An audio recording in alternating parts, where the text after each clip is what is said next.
Resident Evil has always been about survival, but of course, survival in such horrific ways creates consequences even though we know our heroes don't deserve the grief. Every outbreak, every experiment, every city lost leaves something behind. And in RE9 Requiem, that lingering aftermath is where we take the center stage. This isn't just another bioterror incident, of course. This is a huge mainline Resident Evil entry. We know this is a story about reckoning with the past, with legacy, and with the cost of survival and grief in an evil world. Today, I'm going to break down my full experience while playing Resident Evil 9 Requiem. What I thought about the plot, the gameplay systems, mechanics, and loops, what works and what doesn't. I'm also going to talk about why this is my favorite Resident Evil entry, as I feel it is the perfect mix of horror and action, story and gameplay, Leon and Grace, and both a continuation and a turning point for the franchise. At its core, Requiem explores a world that never truly recovered from the T-virus and previous outbreaks. Rather than focusing solely on a new bioweapon incident, this game leans into the emotional and political fallout of everything that's happened before. World governments are fractured, corporations operate in the shadows, and trust in governments from their people is gone. The narrative structure is more deliberate this time around. It's less explosive than 6, but in a way more horrific and deep than 7. Instead of constant chaos, the story slowly unravels. We see Grace, and how she deals with the loss of her mother Alyssa Ashcroft, who was first introduced in Resident Evil Outbreak. This game reveals layers of conspiracy, experimentation, moral compromise, depression, fear, and hope. One of the strongest elements of the plot is how personal and real it feels. The threat isn't just global, it's interior. It's dealing with problems you didn't make and helping yourself because no one else is around. The protagonist isn't simply fighting monsters, they're fighting people, corporations, governments, and conspiracies. Of course, they're confronting the consequences of decisions made years ago by secret organizations. The Requiem in the title is a very deep and poetical choice. This is a funeral march, not just for our main characters, but also for our legacy characters that are here in spirit.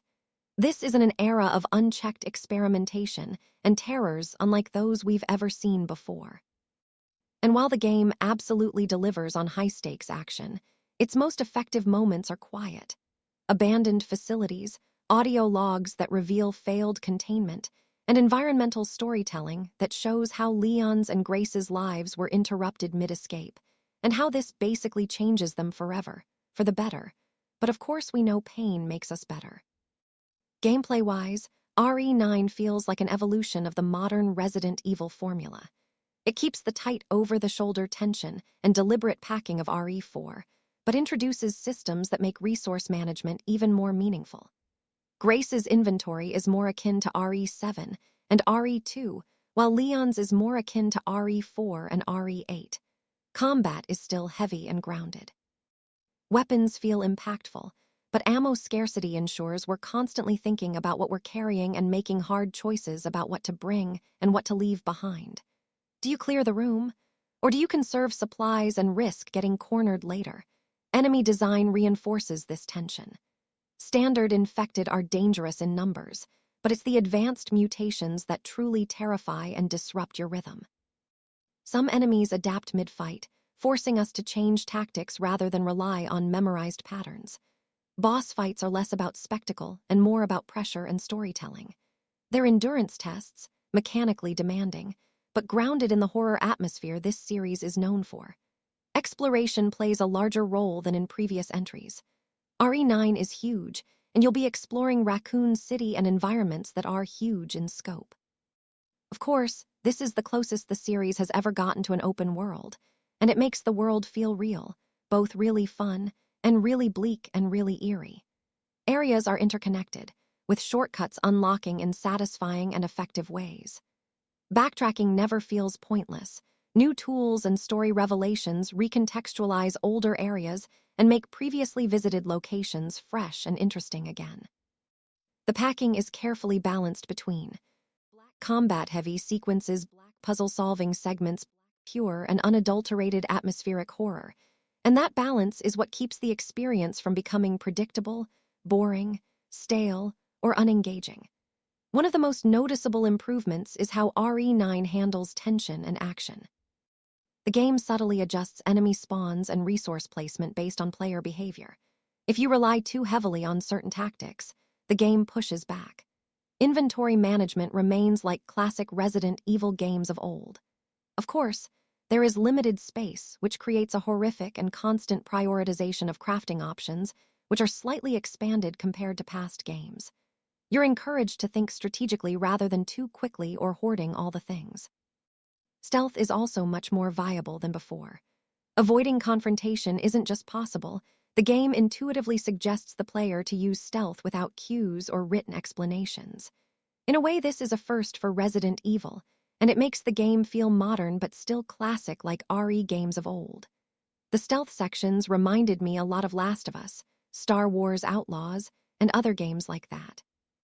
With multiple difficulty options, we can go out guns blazing or tiptoe like mice, and progression is kind to newer video game players, encouraging them to try harder difficulties after completing easier ones.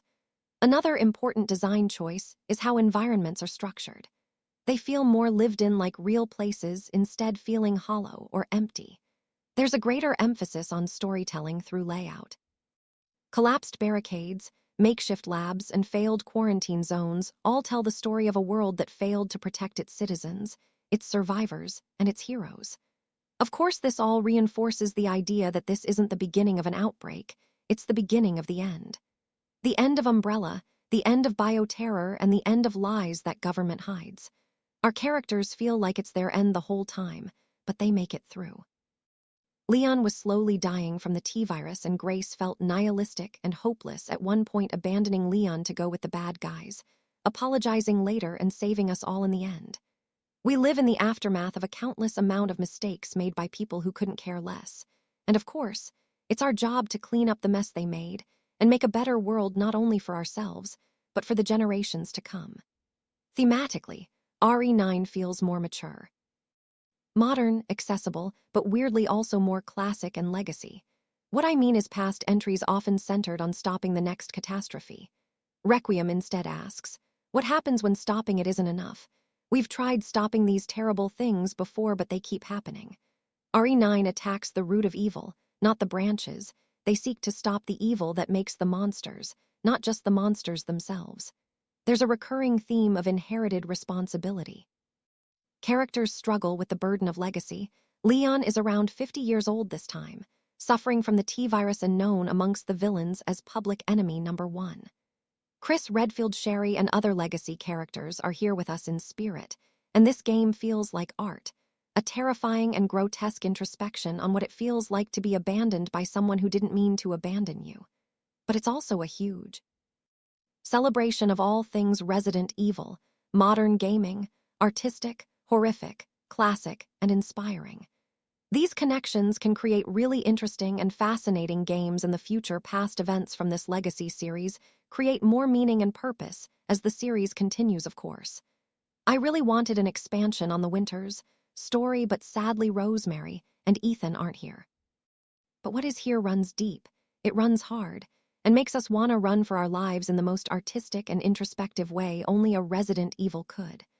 The horror isn't just biological. It's institutional. It's political. It's governmental. A mental hospital was the perfect setting for this game, as of course it's a psychological horror game.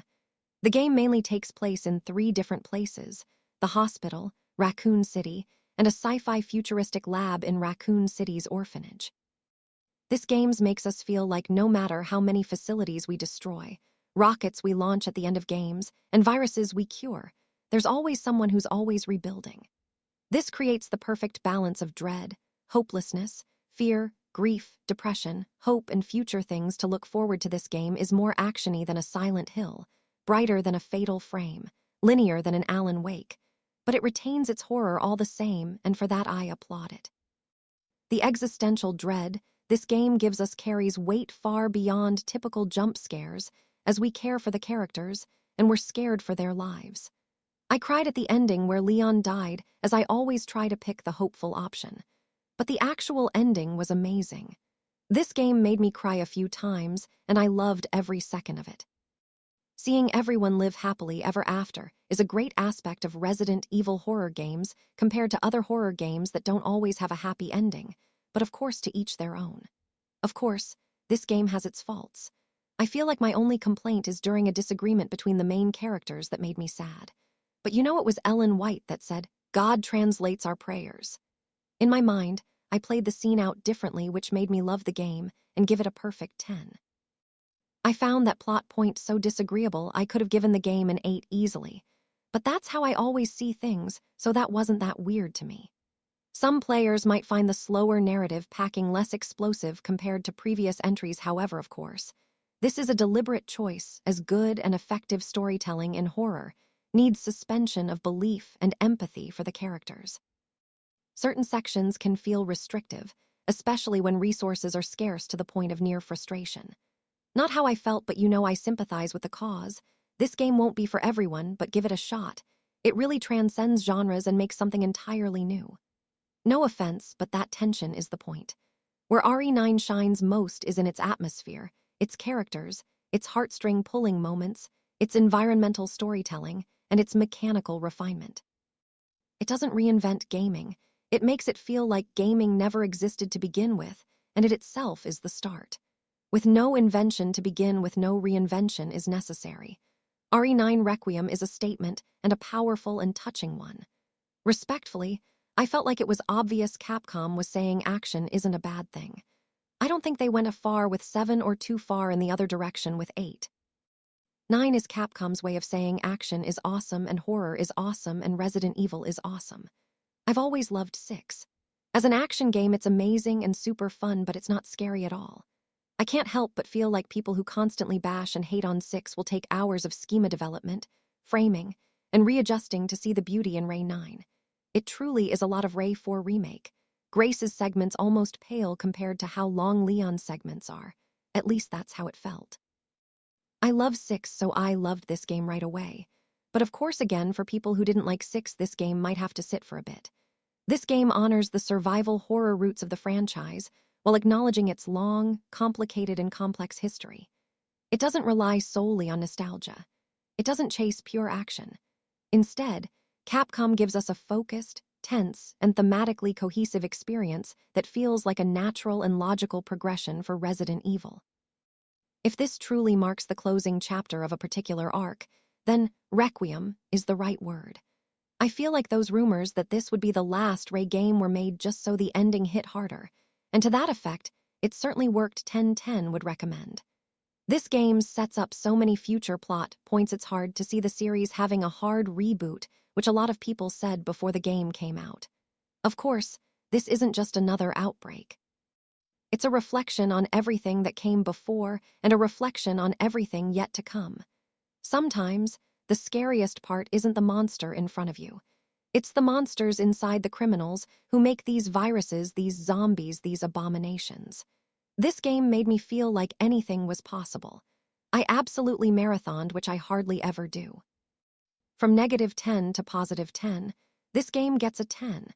And no offense, just in case someone quotes me and people don't know I use a Likert scale-esque rating, I'd give this game a 9 because of that fucking dumb and annoying plot point I mentioned earlier.